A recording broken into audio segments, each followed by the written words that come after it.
She's a familiar face to the Washington, D.C. area.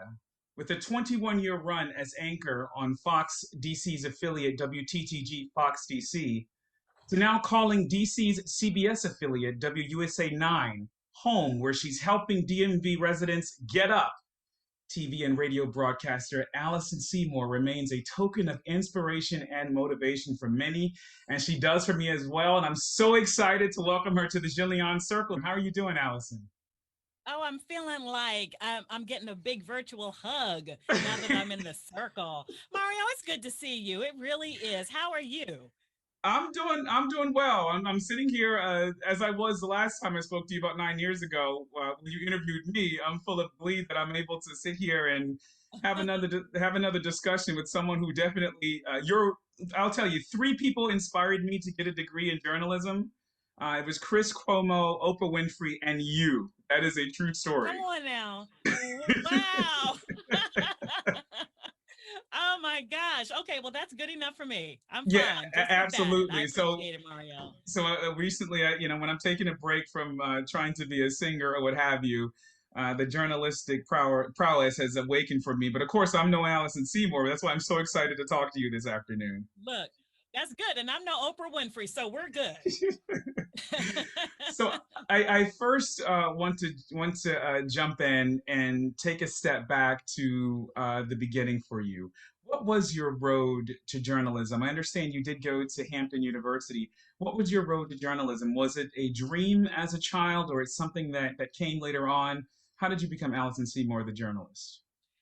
Well, no, actually, it was a dream, but I didn't really know it was a dream. And I tell this story a lot, but I was watching, I thought it was a commercial when I was a kid, but what it really was a news promo. And you know how the anchors look so happy and they're, Yes. they're out in the community and all that.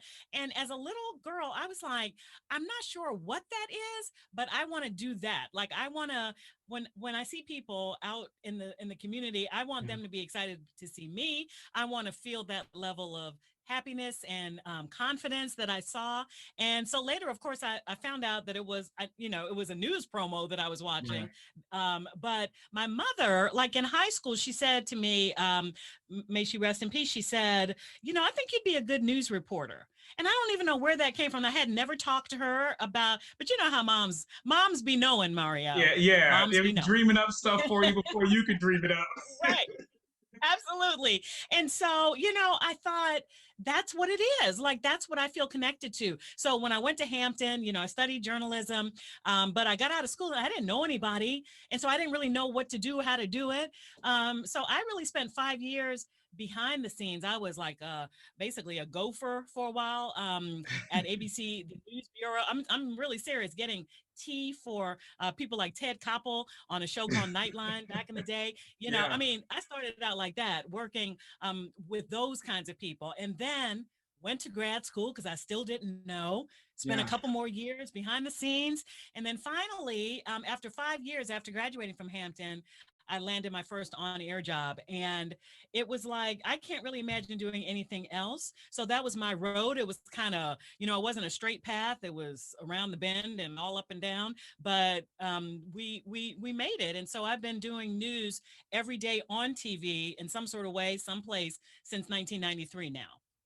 In fact, I think one of the things I found inspiring is that WBNG in New York, you actually made a little bit of history Yeah. for that particular station. Tell us about that. And that was a trip.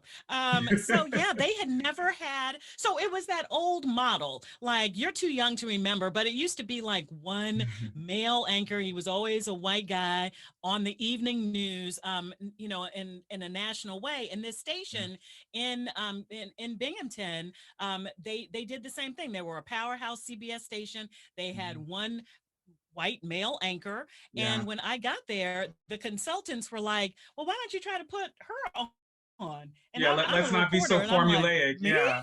You Yeah. know, right.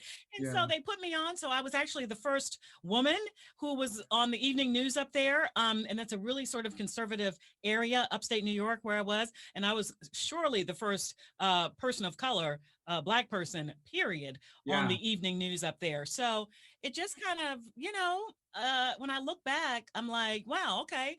I made a little piece of history right there, made it easy, hopefully, for somebody coming behind me, because that's really all I care about ultimately, Yeah. trying to step in and make it a little easier for somebody coming up behind me. Yeah, and I think, and that's what's so amazing about you, because that's the story I live, is wanting to break barriers, so to speak. And so being able to do that at WBNG Yeah. is awesome.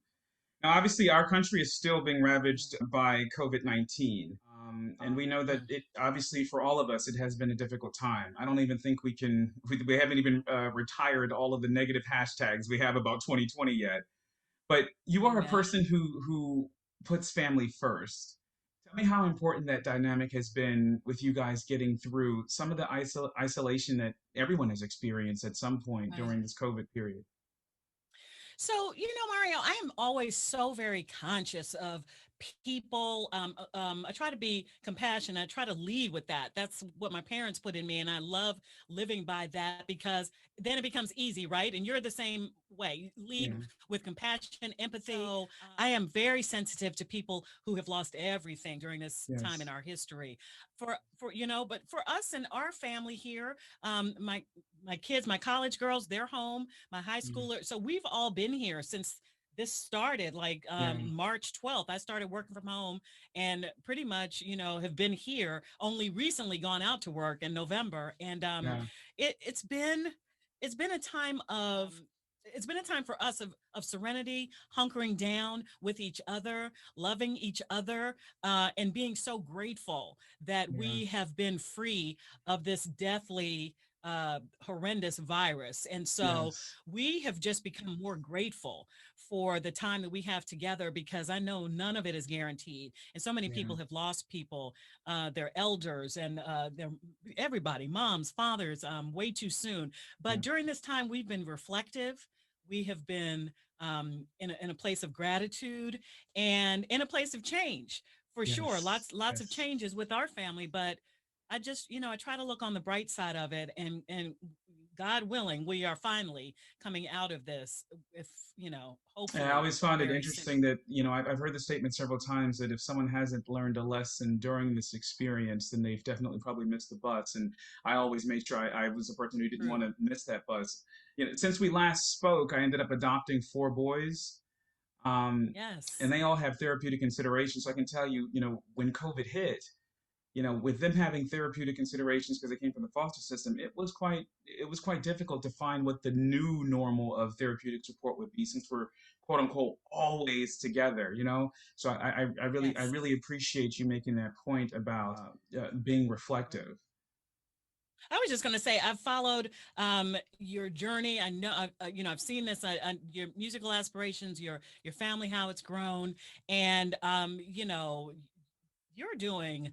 I don't mean to sound preachy, but you're doing God's work. You really Yeah, we're are. we're It's trying. what We're trying to find you purpose in are, it. you know what I mean? You Yeah. are. It's like we sit around and we talk about how are we going to better our foster care system? How are we going to get some of our children adopted into loving, nurturing Hey, look, homes? and I And say, while we're go sitting find a around blind talking about man. it, you're doing it. Yeah. Go find a blind You're like, man. I got room. Do it. I got room. I love it. I love it. So I just wanted to say that. I just want to say it. I appreciate that. I appreciate it. Also, Yes.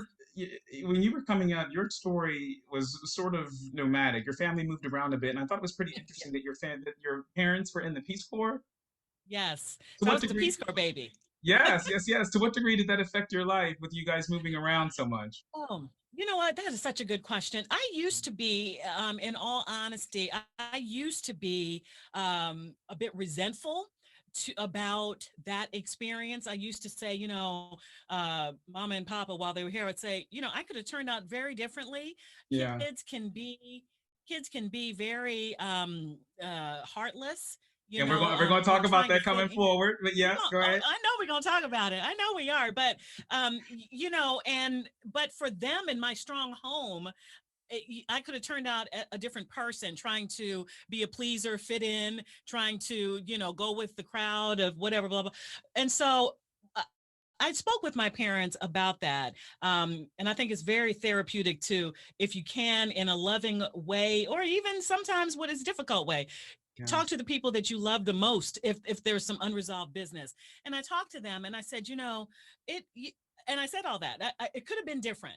Yeah. but it turned out this way. And they said, well, that was not our intention. We did not, because I was changing schools. Like there was a period of like 4 or 5 years I was going to a new school every year. So you were And living life so like a being the new military brat, kid, except it was oh, police force style. exactly, without the military benefits up in here. You know what I'm saying? So it's just like, what are y'all doing?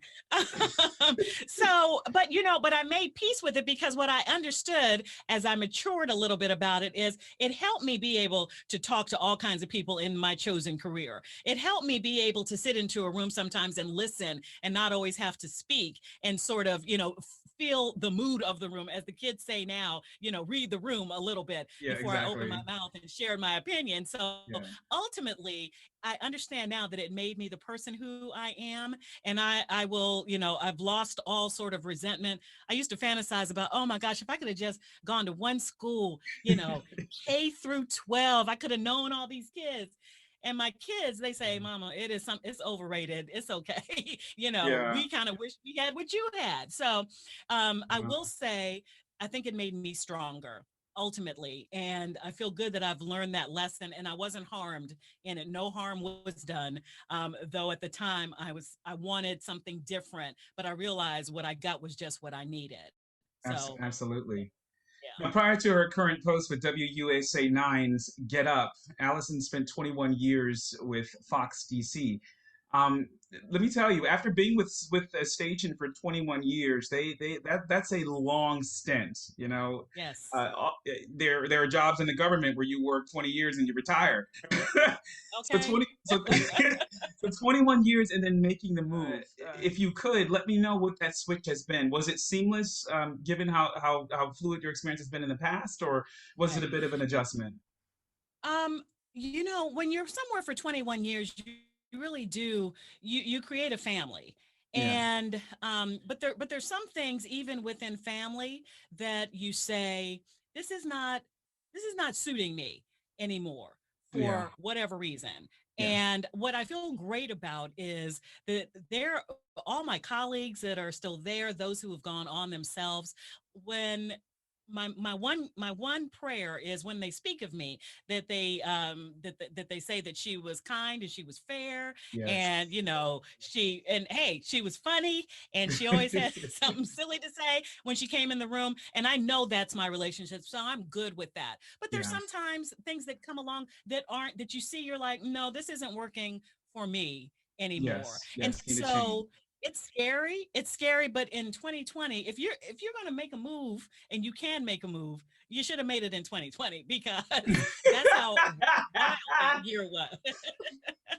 Yeah. So I saw an opportunity, and I took a leap, and I landed in a place over at WUSA 9 that I feel completely appreciated. I'm working with old friends in Annie Yu and Tony Perkins, um, and it's great. And we are, some people say, well, Fox 5, that's like a ratings powerhouse. How could you leave there and you go to a station that's striving every day still to get back where they were? Because I remember when Channel 9 was the number one station in town Yeah. years ago, Yeah. and Yeah. so I'm like, I'm not even worried about that.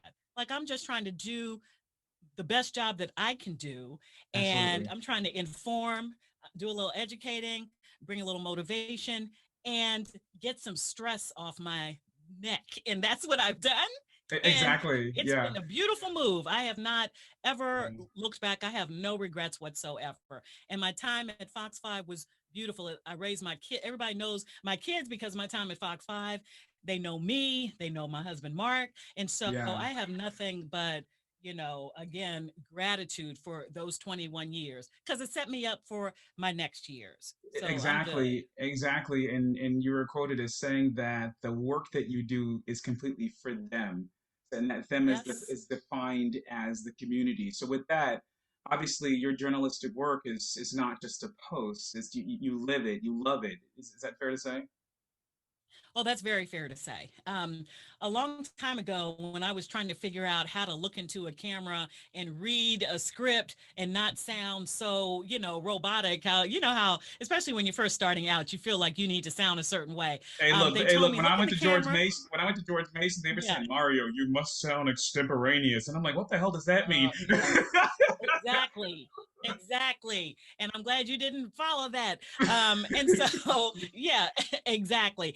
So when I'm there and I'm looking into a camera lens, I'm talking to my neighbor. I'm talking to a great woman named Mrs. Henley, may she rest in peace, who lived across from my parents, who was like 100 years old and wanted to know what was going on in DC. Or I'm talking to, my own parents or my kids about what's going on and what they need to know about. And all of it is for them. And I would Yeah, add on top of that, as a Black woman, there's an extra layer as I'm talking to pressure. Yeah. my community as well.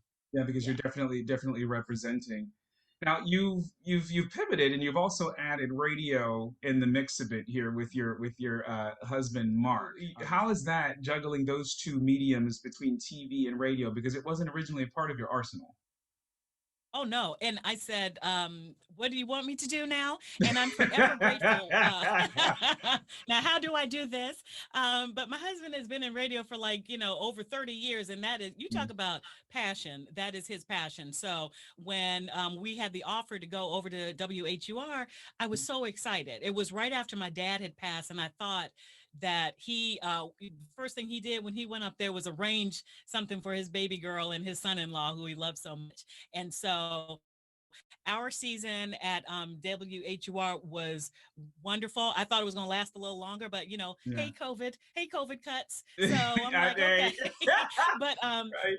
yeah, hey COVID cuts, how you doing? But because of digital radio, like we've been added to, iHeart and the Fire Yeah. Stick and this and that or whatever, and it's much more laid back. I'm sitting here in our little makeshift studio, and I'm able to get on the microphone with Mark and talk about things that matter to me. So to answer your question, it's really an extension of myself because I get to be a little bit more loose, a little bit more, free to talk about some things that are on my mind. So it's been really seamless actually. And it's been a blessing. I love that outlet. I really do. That's excellent. Now, before I pivot to a topic that's a flagship topic here for us, anti-bullying, I do have to ask you about your color coordination for Monday through Friday. I'd like to, You see, I'd like to, I'm rocking black now because I never really rocked the black or orange or pink and all those colors. no, So, I this is understand. a funny story. Yeah, so right This is now a you're in a funny story because simple color, but yeah, take me to when you're on air yeah. in the morning. You have a whole from Oh, Monday's I yellow have to a Tuesday's red and beyond. yes. Let me know what this is Red, about. blue. So it's Monday yellow, then it's red, blue, it's purple, and then it is green on Fridays. And so my dad he was a minister, but he was also a student of, Eastern religion. And he loved to talk about metaphysics and different vibrations. And he was this guy, and he Scientific told me, father. yes, this was my dad. And Yeah, he yeah, told me that different colors represent different vibrations. And now we talk a little more freely about being, in a certain vibration and being in sync with whatever your higher source is in the universe and all of this. And yeah. so he asked me years ago, he said, Allison, you should wear these colors. And this color means that. And this color means that. And I didn't do it for a long time. But Mm, when he became ill, I said, you know what, Papa, for you, I'm just going to start rocking these colors. And it's yeah, just become a thing, and yeah. I love doing it. When I do it, I feel like I'm, paying homage to my dad and all that he taught me. Hey, So, well, things that are based on something sentimental like that are definitely worth doing. That makes it a bit. oh, yes, That makes it I'll powerful. always do it. One of the things we focus on here is anti-bullying. It's a very big thing. I was bullied as a kid for being blind, black. I mean, goodness, I was bullied for being articulate. I was Yeah. bullied for dare to dreaming.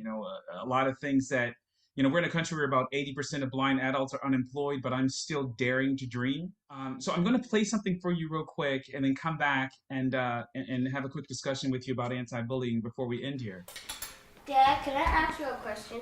Of course. Why am I so much lighter than you? I wish I was darker. What do you mean? My boy at my school said I'm not a real black person. I'm a mutt, and I'm a light brown. Did you choose your color or your height? No. Don't let people make you feel bad for who you are, because at the end of the day, we all are human too. I mean, your dad was bullied. I was bullied for being blind, black, and Blind, black, and what, Dad? I was bullied. Really, really, What's up, Blackie? What's this? Brittle? really bad. She got bullied at school? Yes, I did. How?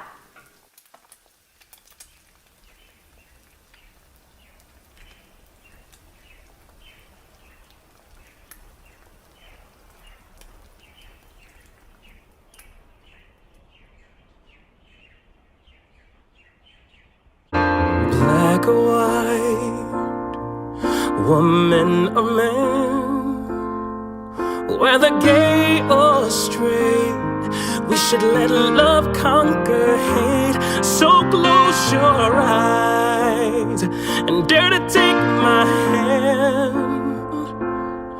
I have feelings and things that I do want to achieve. When fear is alive, oh, these eyes, they do cry. But you could dry my eyes if you act like I'm human. Act like I'm human. See me as human too. I'm gonna need a minute.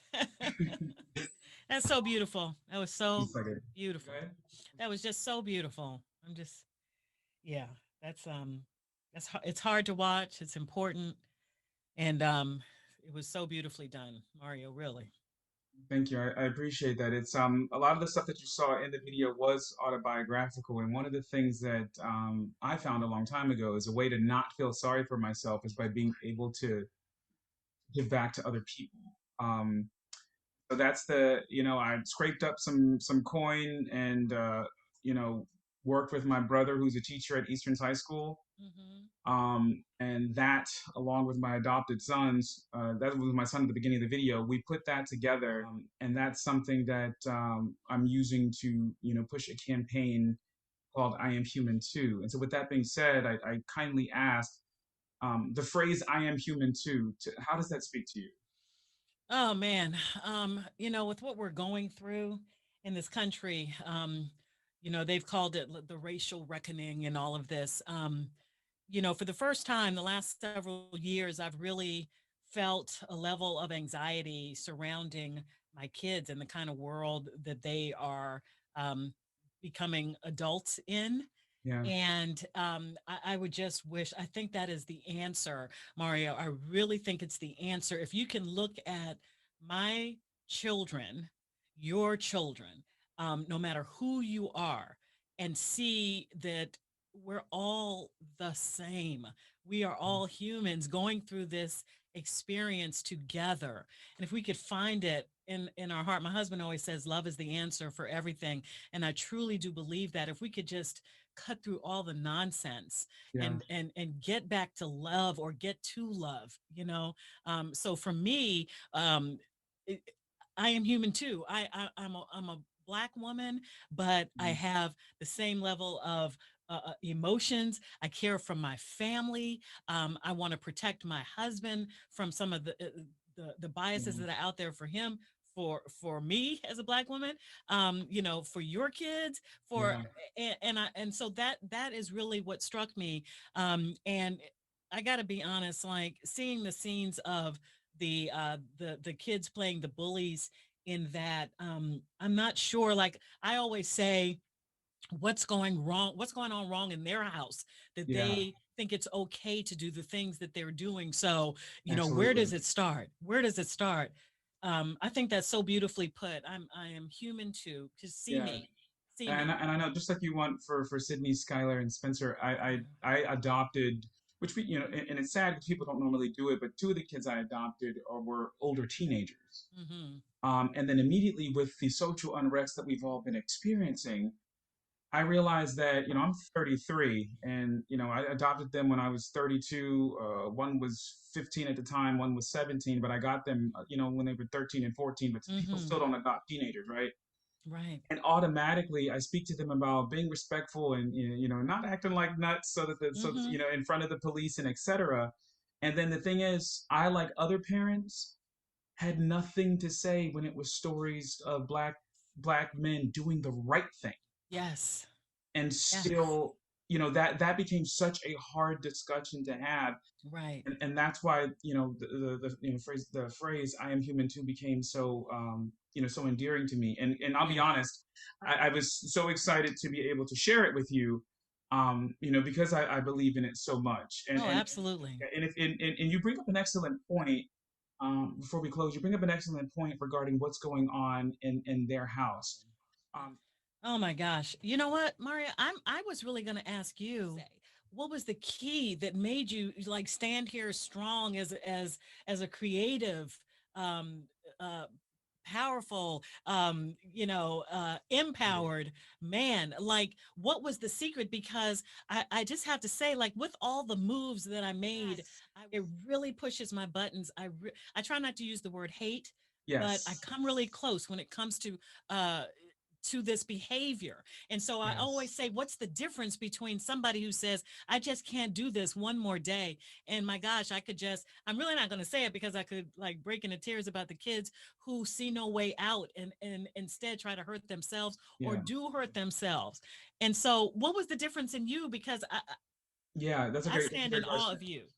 I appreciate that. Well, I was that kid at 12 and blind. I went blind when I was 9, but I was that kid at 12 who was hoping for a blessed escape, if you will, Yes. Yes. from it all, where I was looking at suicide at 12 years old because I felt like I was God's waste of space. Now, it's Mm, interesting that I tell people all the time today at 33, people celebrate me being chocolate. But coming up as a blind kid, I was always called Blackie. I was called a critter. I was made fun of for being articulate by the black community, right? yes.